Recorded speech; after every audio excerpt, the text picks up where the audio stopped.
This is it, guys. You're looking at a fully finished Limitron. The very same one you can print at home for free, because as of now, it is ready to download. The affordable 3D printer for Australians is finally here, with a build plate that's upside down, an ultra-thin motion system mounted real low, and the flattest tool head you'll ever find. These are the quirks of a Lemontron, a portable 3D printer that's so small it folds up and fits in a box of filament. And despite its size, it still has a massive build plate, just barely shy of the footprint of the printer itself. We're approaching the limits of physics here, with an acutely refined design, perfect for anyone on the go, living in a tight space, or who just can't tolerate a bunch of dead space in their electronics. Just in time for the release, I have a very special announcement indeed. Sample Name and I have cooked up an incredible PCB with optimized wire routing and a thoughtful design to make wiring the toolhead easy. Get yours now using the link in the description from channel sponsor PCBWay. As you know, PCBWay makes PCBs, perhaps the cleanest and most precise PCBs in the whole world, with internal vias, castellated edges, boards made of aluminum, flexible PCBs, and multi-material PCBs, anything you want. And they can even populate and assemble them with components. But they're also an even huger company with facilities far beyond your comprehension. And they provide the same high levels of service when you use their 3D printing service. Any material, any process, by the way, CNC machining and laser cutting and bending sheet metal too. They also have PCB design services and a lively maker community, which you should definitely check out. If you haven't used PCBWay, you're missing out, because it's like having a world-class machine shop on standby.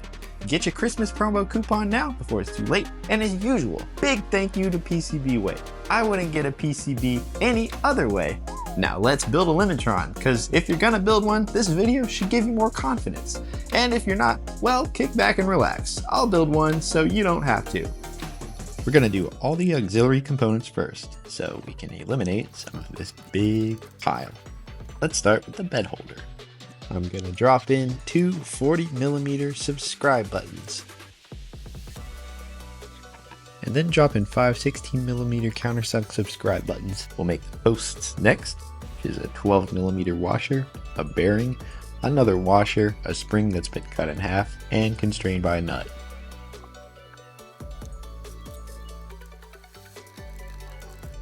Putting this aside for now, we'll move on to the Z-axis. One bearing goes up top, and two at the bottom.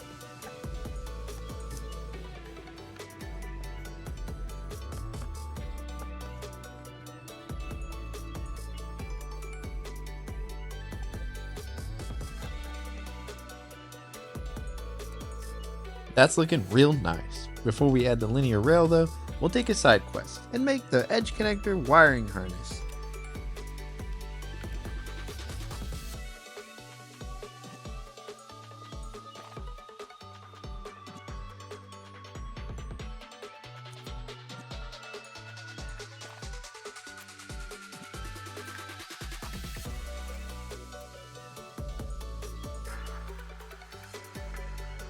Now with the wires attached to the edge connector, I can feed on 32 centimeters of wire sleeve.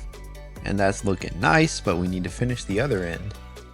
I cut the wires extra long, so I'm gonna just cut the power wire to 44 centimeters and the thermistor wire to 42 centimeters.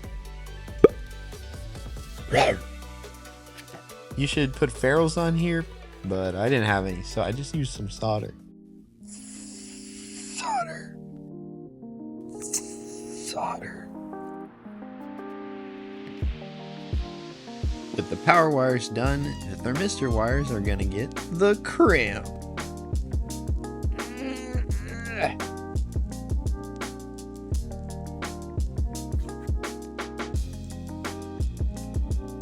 Oh man, I didn't know that was gonna come out so good. And I'll put it in the connector. The polarity doesn't matter, it's just a resistor. We're done, which means we can slide it into the bracket, guide it in, and screw it down. That looks so freaking professional, and I can't wait to attach it. So cool. Well, let's do another easy one, Extruder. Gap. gap. We're about to put a screw in, so you don't really need the glue, but I mean, if you don't put the glue in, really? Now I'm gonna drop in the hardware, but I'm gonna use an itty bitty screw to help.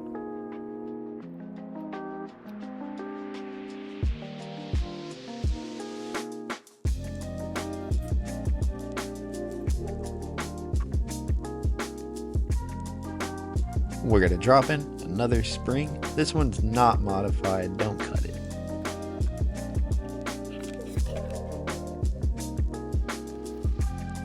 Oh my god, the motors aren't ready yet. We have to fix it. Time to shorten all the wires. I crimp in the forest. I crimp in the gym. I crimp more than a chimp. I'll be crimping till the end. I have a mnemonic phrase that helps remember the wiring order. It goes black, green, blue, red.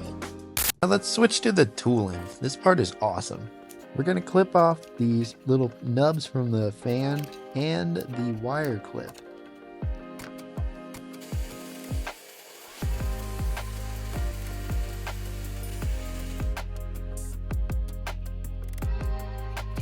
I think this might not be that great for serviceability, but you know you like it.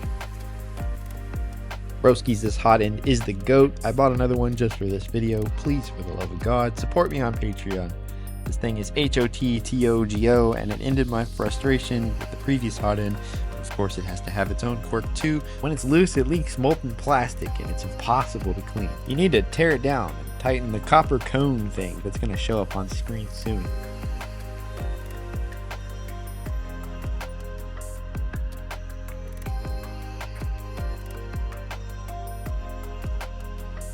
Tight, tight, tight, tight.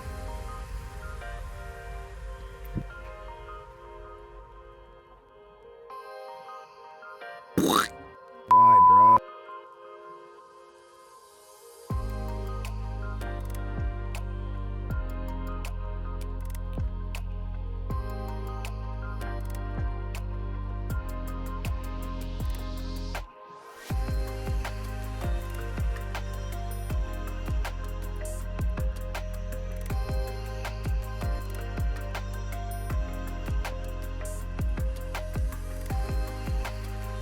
And with that all back together, we can get back to assembling the tool head.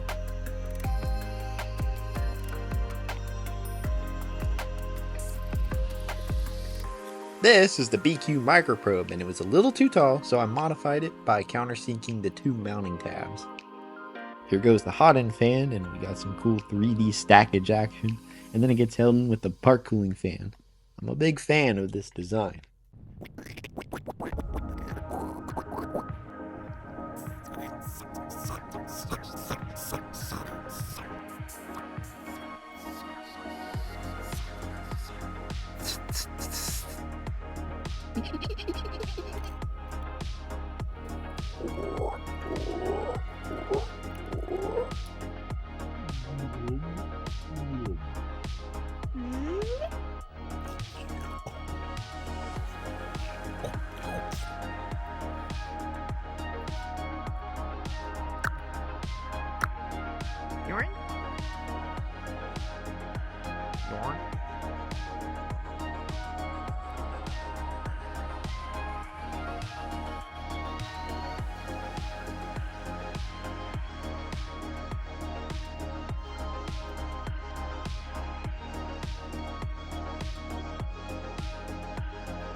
Boom.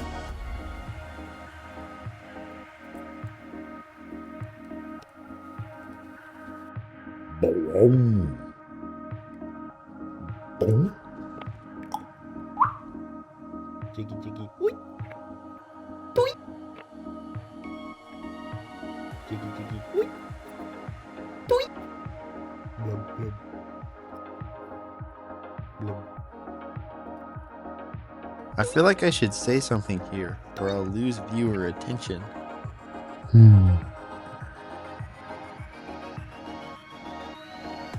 Ooh, here's something to say. Yeah, those are flipped. I had to come back in here later and fix that, but I'll let the video keep playing.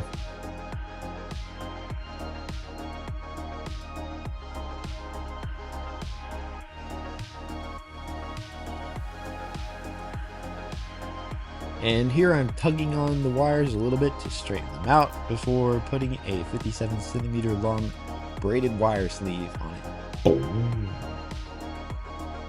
Boom.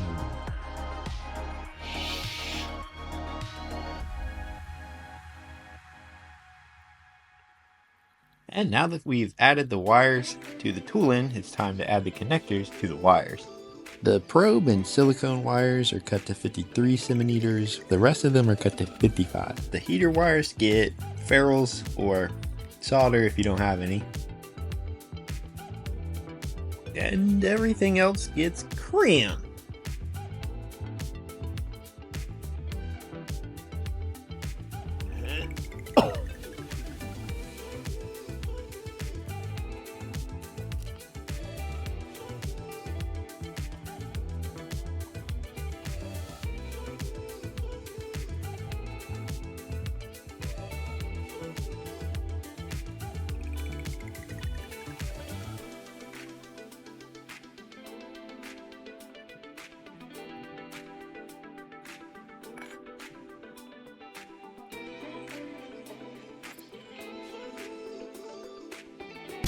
After much crimping, it is complete. That's it, broskies. We friggin' did it. We friggin' did it. Look at that beauty. Oh my god, what a beautiful shot. I printed this unibody in PLA carbon fiber. Boy, did it come out nice. We're gonna prepare it with these 6 inserts. Ooh. Ooh. What's going on? Oh, ooh.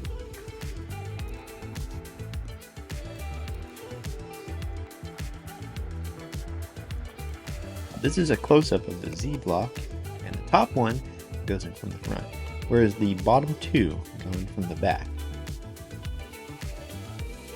If you bought the optional stiffener screws, now's the time to put them in.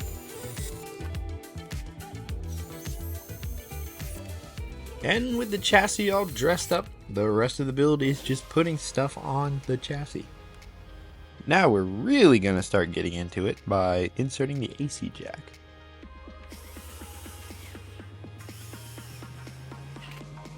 Cut off that corner at 45 degrees. The cut should go through the center of the post hole.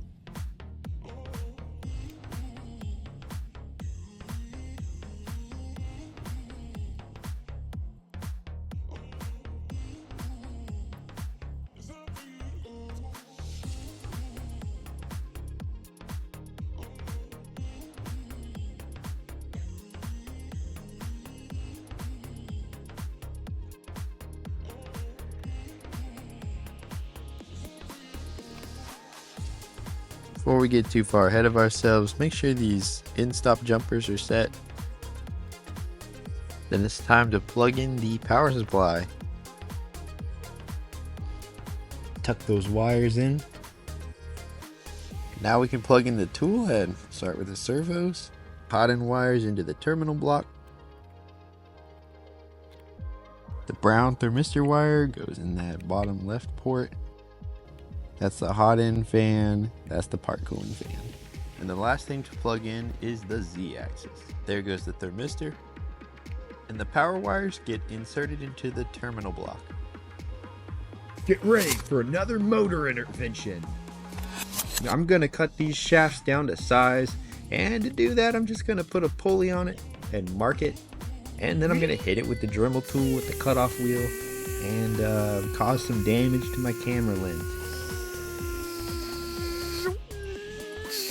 And that was pretty satisfying, so here we go from another angle. And now we can slide in all 4 motors, putting the wires routed underneath the other wires. Maybe we could have just put the motors in first.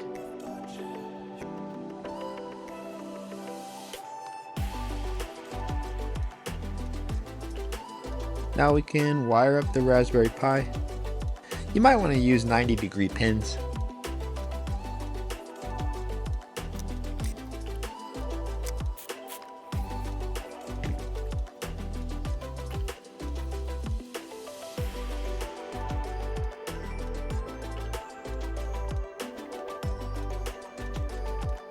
Now I'm going to install one of 2 risers. They cover the wires, and I'm going to flip it over because they screw in from the back. Same story with the second one, but this time we're not going to put the extruder wires under it.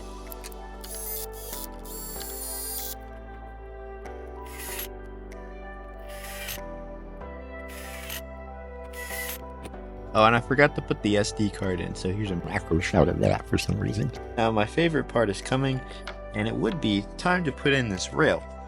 But there's one thing we have to do. Notice that the screw can't be installed from the top, so we have to hold down the rail from the bottom, which means inserting an M3 nut in the hole. We have to do this ahead of time so that it's there when we need it. Well, it's in. And over that hole, you want to slide on your belt tensioner. And pro tip, if that won't slide on, you did something wrong. You need to reprint it. Let's make those idler posts for the tensioner. That's a bearing, a shim, and a washer. Rain. This is always my favorite part because it feels like I'm locking down everything I've worked for so far underneath that rail. And also that Z-block has the perfect carve out that envelops the rail, which just makes it all that more satisfying. And I do have to give it a few love taps, but it still comes out real nice.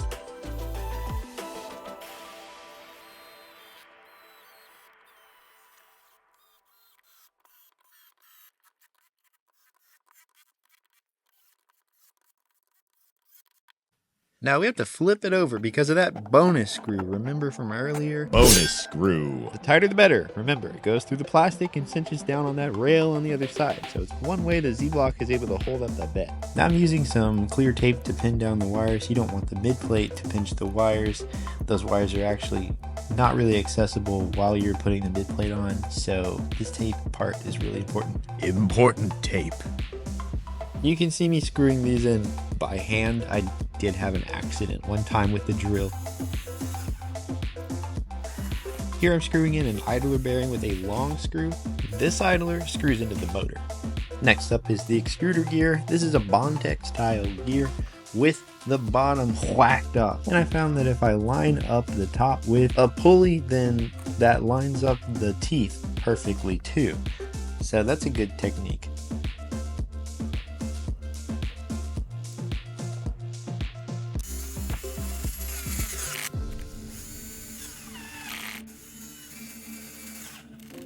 Now I revisit those fans and put in the rest of their screws.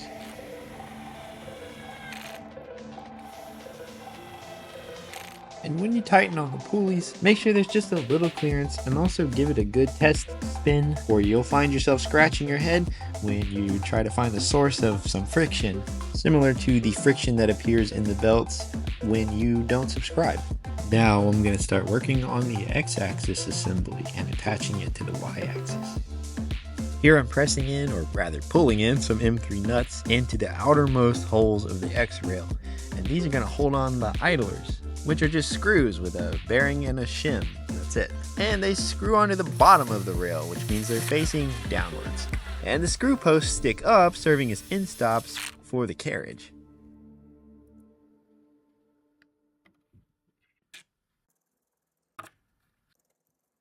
Alright, these are called bearing towers, and they consist of a bearing, a shim, a washer, a little shim, a little bearing, a little shim, another bearing, and another little shim. Screw it in right there! Look at all that. That is a cool tower. This is the belt clip, and it makes use of a little piece of the belt glued to the end of the actual belt. And it's remarkably strong. It actually works really well. And the glue is not actually doing any work. It's just there to make things easier to put in.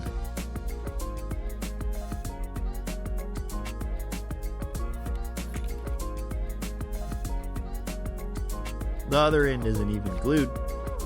Anyone want another belt routing speed run? This has been in every single video I've made yet.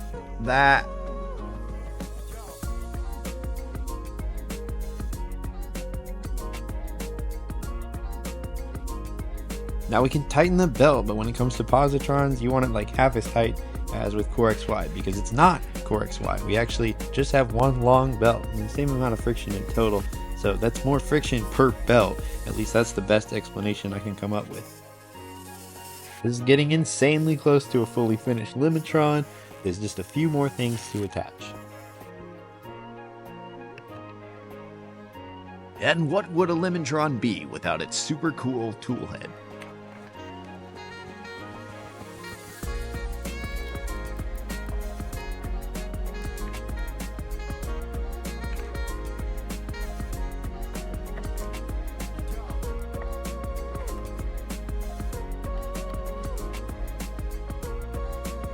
We're gonna super glue this in, so you need to rough up at least 1 centimeter.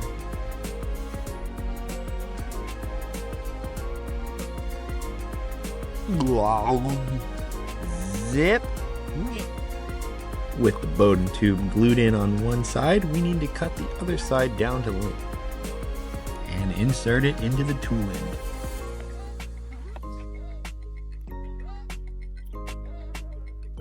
And now we can wrap up the build by installing the bed holder and then just sliding in the bed, and we're ready to print. In this video, there might have been some mistakes or steps that weren't shown.